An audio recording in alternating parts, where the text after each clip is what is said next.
Hello friends. पिछले video में मैंने देखा कि कुछ ज़्यादा ही टेक्निकल हो गई चीज़ें। मैंने आपको दो तरीके बताए, एक तो नॉर्मलाइज स्कोर निकालने के, रो टोटल कॉलम टोटल वन करते जाएं, इससे आ जाएगा, और दूसरा मैट्रिक्स मल्टीप्लिकेशन से। ये चीज़ें क्या हैं ये मैं आपको अब बताता हूँ। बेसिकली इसमें एएचपी में हम दो तरह की कैलकुलेशन करते हैं। हमें तो एक्चुअली मीनिंग है इनके वेट से, कि जो मैंने अलग अलग इंडिकेटर दिए हैं उनके वेट क्या आए हैं, ये है मेरा बेसिक पर्पस। तो लेकिन एट द सेम टाइम मुझे ये भी देखना है कि मेरे जो रिस्पोंडेंट ने जो आंसर दिए हैं क्या वो कंसिस्टेंट है या नहीं, उसके लिए ये कैलकुलेशन होती है। तो ये दो अलग अलग चीज़ें। वेट इंपॉर्टेंट है, डिसीजन मेकिंग वेट से होती है, प्रोवाइडेड ये हमारा 10% से लेस हो। C R, what is C R? Consistency ratio. तो ये कैसे निकालते हैं, इसके लिए मैं आपको एक बार रेफर करता हूँ। ये मिस्टर कार्डी टेक्नोमो का अगर आप ट्यूटोरियल देखें, एएचपी ट्यूटोरियल है, इन्होंने इस पे बहुत काम किया हुआ है कार्डी टेक्नोमो ने। इनके बहुत सारे ऑनलाइन कैलकुलेटर्स भी अवेलेबल हैं जो कि पेड हैं काफ़ी, पर ये ट्यूटोरियल अवेलेबल है। अगर आप गूगल पे लिखते हैं तो ये आपको पीडीएफ फाइल मिल जाएगी इसकी। इसमें इन्होंने समझाया है एक एग्जांपल से। ये एग्जांपल काफ़ी आगे है, पेज 11 से शुरू है। एएचपी क्या है ये वही बता रहे हैं कि आप फेवर ऐसे टर्म्स भी यूज कर सकते हैं। ये स्केल आपको खुद बनाना होता है। इन्होंने तीन के बारे में बात की है, एप्पल, बनाना और चेरी के बारे में। और इन्होंने एक बनाया कि इस तरह की टेबल कि apple is preferred over banana 1/3, यानी banana is preferred over apple by 3 times, apple is preferred over cherry 5 times and banana is preferred over cherry 7 times। Right, मैं एक बार इसको अपने यहाँ करके देख लेता हूँ। ये है 1/3.333, ये कुछ भी नहीं है, और ये है 5 और ये है 7। ठीक है, मेरा रिजल्ट आ रहा है 0.279। ये वेटेज आ गया तीनों का, और ये तीनों का ग्राफ भी आ गया यहाँ पे 27.9, 64%, 7.2%। अब एक बार इसको फास्ट समझने की कोशिश करते हैं। यहाँ पे अगर एप्पल बनाना से 1/3 प्रेफर होता है, तो बनाना एप्पल से 3 times प्रेफर्ड होगा, यानी जो डायगोनल 1 होगा और हर इसका आई जे है तो ये जे आई हो जाएगा, इन्वर्स होता है ये। अब इनका ये कहना है एक बहुत ईजी तरीका कि आप पहले रो का सबका कॉलम का टोटल कर दीजिए। तो ये टोटल हमने कर दिया, तीनों का total 21.5, 31 and this. Her item को इस आइटम से डिवाइड कर दें, ये डिवाइड कर दिया। ठीक है, इन तीनों का एवरेज ले लें, तीनों को सम करके और डिवाइड बाई 3 कर दें, ये हमारा वेट आ जाता है। अब आप एक, ये इन्होंने बहुत ही रफ कैलकुलेशन किए। देखिए, सिंपली ये कहा कॉलम का टोटल, हर आइटम को कॉलम टोटल से डिवाइड करो और तीन जो आगे उनका एवरेज ले लो। ये चेक करें एक बार क्या ये मिलता है। मेरा आ रहा है 279, इनका आ रहा है 28, 64964.07372, काफ़ी हद तक सेम है।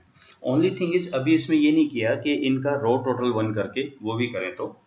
तो इस चीज़ को बोलते हैं वेटेज। हमें तो एक्चुअली वेटेज से ही मतलब है डिसीजन मेकिंग के लिए, but at the same time हमें ये भी चाहिए कि लैम्डा वगैरह भी निकालें। अभी लैम्डा कैसे निकलता है? लैम्डा जो मैंने आपको अलग से एक फाइल दिखाई थी, दो तरीके से। यानी एक तो हम ये रो टोटल कॉलम टोटल इनको 1 करते जाएं, जो लास्ट में बन के आता है उस वैल्यू का, जिनका ये नॉर्मलाइज स्कोर हो गया, जिनका row total 1 column total 1 divided by this, ये हमारा होता है आइगन वैल्यू। और डायगोनल के ऊपर जो मैक्सिमम होती है उसको हम बोलते हैं lambda, principal eigen value. Principal का मतलब कॉलम में सबसे बड़ी वैल्यू कौन सी है, रफली ये बिल्कुल सेम आती है। और यही चीज़ मैंने दूसरे तरीके से करी, इससे भी यही निकल कर आया। इससे ये वेट चलता जा रहा है, ये रिग्रेशन वो वेट है, प्रायोरिटी भी बोलते हैं या वेट भी, ये वही वेट चलता जा रहा है। ये एक तरह की रिफाइनमेंट प्रोसेस है। जैसे फैक्टराइसिस भी ऐसे ही काम करता है कि जब आपका पुराने से और इसमें कितना इंप्रूवमेंट है। अभी थोड़ा सा फर्क है, पहले जो फर्स्ट फेज में किया, सेकंड में किया, थोड़ा सा डिफरेंस आया रिजल्ट्स में, इसके और इसके रिजल्ट्स में, फिर आगे रिपीट किया, फिर रिपीट किया। जब ये डिफरेंस जीरो हो गया, हम बोलते हैं ठीक है ये फाइनल वेट आ गया हमारा। जो हमारा फाइनल वेट आ गया उसको हमने यहाँ पे यूज किया, ये फाइनल वेट लिखा, इससे इसकी मैट्रिक्स मल्टीप्लिकेशन की and divided by this number कर दिया। ये भी हमारा वेट आता है, सॉरी लैम्डा आता है, प्रिंसिपल आइगन वैल्यू। इसकी कैलकुलेशन आपको नहीं करनी, वो यहाँ पे गिवन है, इसमें कैलकुलेशन होके आ जाती है। आगे क्या पर्पज है इसका? तो प्रिंसिपल आइगन वैल्यू जो सबसे हाईएस्ट होगा वो आ गया यहाँ पे।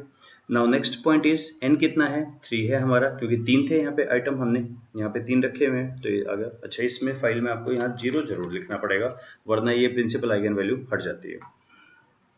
ओके, और क्या हो गया, प्रिंसिपल आइगन वैल्यू आ गई, इनका मैक्सिमम आ गया, लैम्डा आ गया। सी आई क्या होता है? सी I is the consistency index, उसका ये फार्मूला है।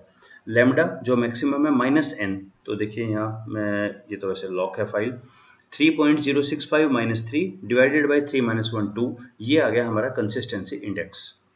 ये जो सारा दिया था एनालिटिकल हायरार्की प्रोसेस, ये प्रोफेसर सेटी ने दिया है, SATTY।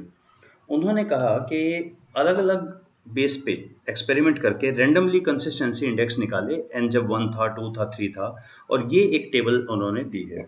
ये एक्चुअली उन्होंने नहीं दी, ऐसी ऐसी बहुत सारी टेबल्स अवेलेबल हैं जो अलग अलग स्कॉलर्स ने दी है, इनको हम यूज़ करते हैं। तो ये जो टेबल है, ये मैं, ओके, ये तो प्रोफेसर सेटी ने ही दी है, लेकिन ऐसी बहुत सारी टेबल्स हैं, रफली वैल्यू ऑलमोस्ट सेम होती है। तो एक तो है जो हमारा आया 0.035, एक है रेंडमली 0.58 आना चाहिए। दोनों का ratio C I divided by this is 5, ये रेशो 10 से ज़्यादा नहीं होना चाहिए। इसका मतलब टू सम एक्सटेंट कंसिस्टेंसी को हम ओके कर देंगे, ठीक है, क्योंकि पेड कंपैरिजन है, हम इतने रोबोटिक वे में नहीं दे पाते, चलता है इतना। 10% से ज़्यादा अगर है तो हम बोलते हैं नहीं, आप अपने रिजल्ट्स को, जो आपने रैंकिंग पैटर्न दिया उसको रिवाइज करें, अदरवाइज ये कंसिस्टेंसी चलती है। तो ये सिर्फ तब इम्पोर्टेंट है अगर आपका जो कंसिस्टेंसी है, तब तो सिर्फ वेटेज पे काम करें। अगर यहाँ पर कंसिस्टेंसी रेशो आपका फॉल्टी आ रहा है, तब हमें ये इस पे काम करना पड़ेगा कि दोबारा वेटेज देना पड़ेगा। तो आप इस फाइल को यूज़ कर सकते हैं, ऐसे बहुत सारे ऑनलाइन कैलकुलेटर भी हैं। तो ये तो इनका क्या पर्पज़ है, रिपोर्ट क्या करते हैं, रिपोर्ट तो हम यही करते हैं और साथ में ये भी रिपोर्ट कर देते हैं। तो इस फाइल में एक बार हम देख लेते हैं, एक दो और एग्जांपल सर ने एक्सप्लेन किए हैं। एप्पल के बाद कंसिस्टेंसी रेशो, इनका कंसिस्टेंसी रेशो आया है लैम्डा 3.09, हमारा 3.06 है। इन्होंने ये जो की है कैलकुलेशन, ये अपने, मतलब ये तो एक रैंडमली कैलकुलेशन की है ना, इन्होंने अपना लैम्डा भी निकाला। नीचे इन्होंने लिखा है कि बाद में इसी चीज़ को इन्होंने एक सॉफ्टवेयर में डाला, इसका मैक्सिमा सॉफ्टवेयर आता है। तो कितना फ़र्क आ रहा है रिजल्ट में, उससे इनकी वैल्यू आ रही है लैम्डा की 3.0649, उस सॉफ्टवेयर से हमारी कितनी आ रही है 3.0651, और वैल्यूज़ कितनी आ रही है 279, 279, 649 एंड 719, अगर वो सॉफ्टवेयर यूज़ करते हैं तो, यानी ऑलमोस्ट वही कैलकुलेशन हमारी यहाँ पे आती है। मैं एक दो और भी यूज़ करके देख लेता हूँ। एक्चुअली इस फाइल में जो सर ने यूज़ किया है, सिंपल कॉलम के टोटल से डिवाइड किया, उससे निकाल दिया, जो कि रफली सेम आती है पर थोड़ा सा फर्क रहता है उसमें।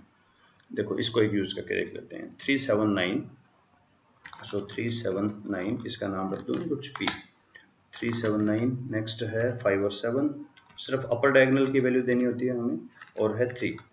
तो वैल्यूज़ मेरी आई हैं, वेट 583, 58%, और 29, यहाँ भी देख सकते हैं, 58, 29, 29, 8.5, इनका 9 पॉइंट आ रहा है, और 4.45, और लैम्डा कितना आ रहा है 4.26, लैम्डा हमारा है 4.16, सी आई 8 और सी आर 9.97, सी आर 6 आ रहा है। मैं आपको एक बार फिर से बताऊं, ये जो सर ने यूज़ किया है, ये सिंपल रो का टोटल, यहाँ पे टोटल किया और टोटल को डिवाइड कर दिया और वो हमने निकाल दिया, जबकि ये कॉलम का भी टोटल किया जाता है। तो सर ने बताइए इजीली समझाने के लिए ऐसा बताया है इन्होंने। सो नेक्स्ट वीडियो में हम बात करते हैं कि इसका एक ऑनलाइन ट्यूटोरियल भी अवेलेबल है, जहां आप ये सारी चीज़ डाल के और सीधा ग्राफिकल फॉर्म में आपके पास आंसर आ जाता है। सो वो कैसे करते हैं, ये नेक्स्ट वीडियो में। Thank you.